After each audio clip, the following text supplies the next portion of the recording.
The libs are mocking Trump, and they're mocking Trump over things that they know nothing about, like this guy on SNL.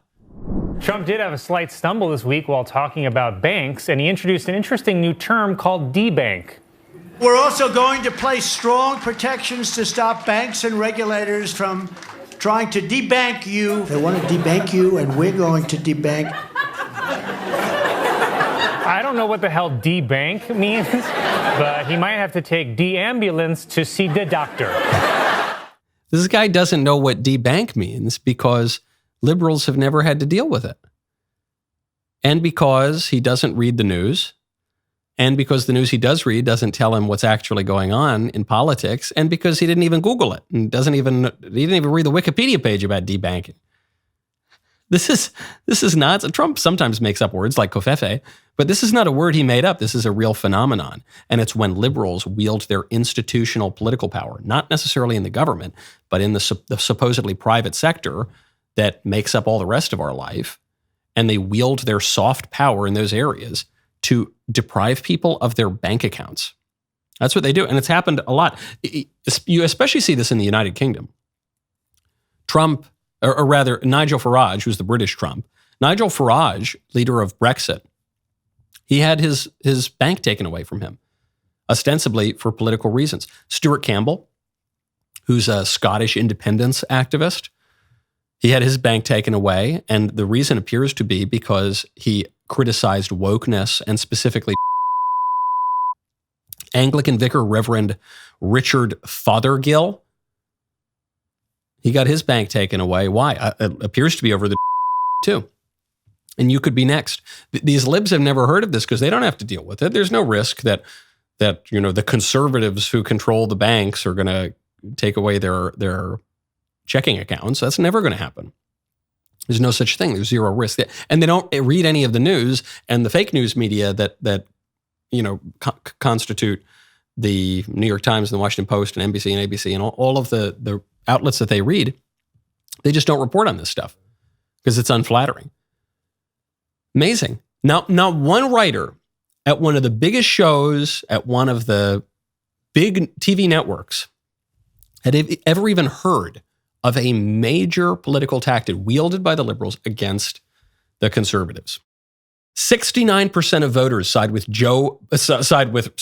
Texas over Joe Biden.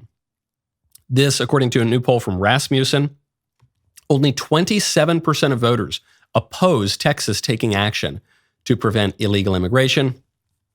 This breaks down even across constituencies that are not often on the side of conservatives.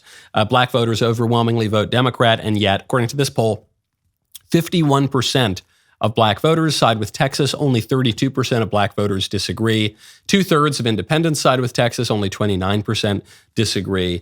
This is a huge losing issue for Democrat, which is exactly why Biden and the Democrats are pushing this terrible immigration bill through the Senate.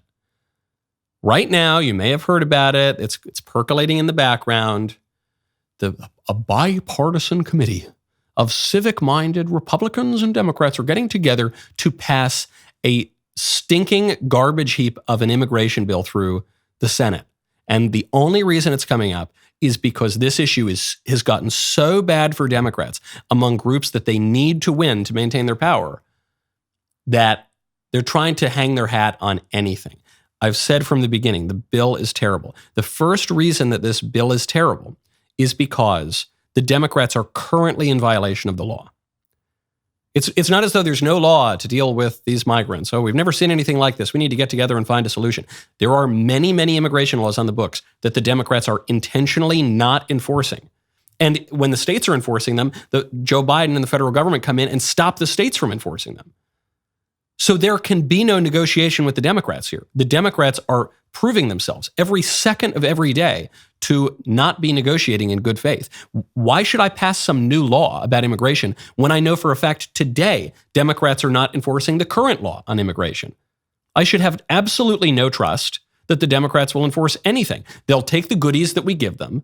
It'll be like the Reagan amnesty all over again. They'll take the amnesty that we give them, and they will not give us any of the enforcement in return, as has happened time and time again. Fool me once, shame on you. Fool me twice, fool me 3 times. To quote George W. Bush, the point is you're not going to fool me again. That's what we're looking at here. It'd be one thing if they had returned and were even sort of pretending to enforce the law. They're not, so there's no reason to believe that. But then what the bill would do affirmatively is awful too. Absolutely awful. This is being pushed by the Oklahoma Senator Jim Lankford, and the Oklahoma GOP has actually just voted to condemn and censure this supposedly Republican senator because he's pushing this bill. That's great news. I called for that yesterday. Maybe they watched the show. I don't know. I don't want to take credit but maybe, who knows? Hey, in any case, glad it's happening. Anyone who votes for this rancid garbage heap of a bill deserves to be thrown out of the Republican Party. I'm pretty broad-minded. As you know, I try to be fair to all the candidates and different perspectives in the GOP. I've been very nice about the presidential race. This is just heinous. This is political suicide for the Republicans. Not only would voting for this be deeply unjust, it's political suicide. You're just trying to give the Democrats an out. The fact that we're even negotiating this bill is giving Democrats an out, because if it fails, as I hope it does, then the Democrats can say, well, Republicans, they wouldn't come to a solution on the border. You got a solution, folks. It's already on the books. The Democrats are free to enforce the law if they want. They don't want to because they want an invasion. They just want a patsy to blame it on. And rhino Republicans in the Senate seem more than willing to be that patsy, to be the court jester in the kingdom of liberalism, which is what these pseudo-conservatives always do. In the bill, what this bill would do, according to CBS News, the agreement is expected to give the executive branch a new legal authority to effectively suspend asylum in official ports of entry, in between official ports of entry, when migrant crossings surpass certain thresholds. Okay, hold on. So the executive branch will have a new legal authority to suspend asylum. The executive branch already has authority to arrest people who enter our country illegally. The executive branch already has authority to streamline asylum claims and deport people who manifestly don't qualify. The executive branch has this authority already. They could just enforce the law. No, it would give them new ones. And they could even suspend these asylum claims once you hit certain thresholds of crossings. Okay, what are the thresholds? This is amazing. This is according to CBS News, not some right-wing outlet. The suspension of the border would be mandated after average daily migrant crossings hit 5,000 over 7 days. 35,000 people cross in a week. Okay, all of a sudden, now the president can start to take a look, maybe slow things down a little bit. 35,000 foreigners crossing into our country illegally. Or 8,500 in a single day. 8,500 people in a day. It's, by my math, 85,000 people in 10 days. And then by my math, that's 850,000 people in 100 days. So you're talking about in 100 days, you're upwards of 1 million people. But there's, 365 some odd days in a year. So now you're looking at millions and millions of these. Okay, now we can suspend it for a little bit, but not for too long. Not for too long. There would also be a limit on the number of days each year the president could invoke this authority. So, he shuts it down for a few days when you got 8,500 people in a single day crossing, but then eventually he can't invoke it anymore and they cross. Are you kidding me? This is the great compromise? Oh, thank you. With Republicans like this, who needs Democrats? Any Republican in the Senate who votes for this bill certainly should be primaried, should probably be thrown out of the GOP. It's so egregious on an issue that is so fundamental, even beyond migration. It's just about do we have a rule of law or not?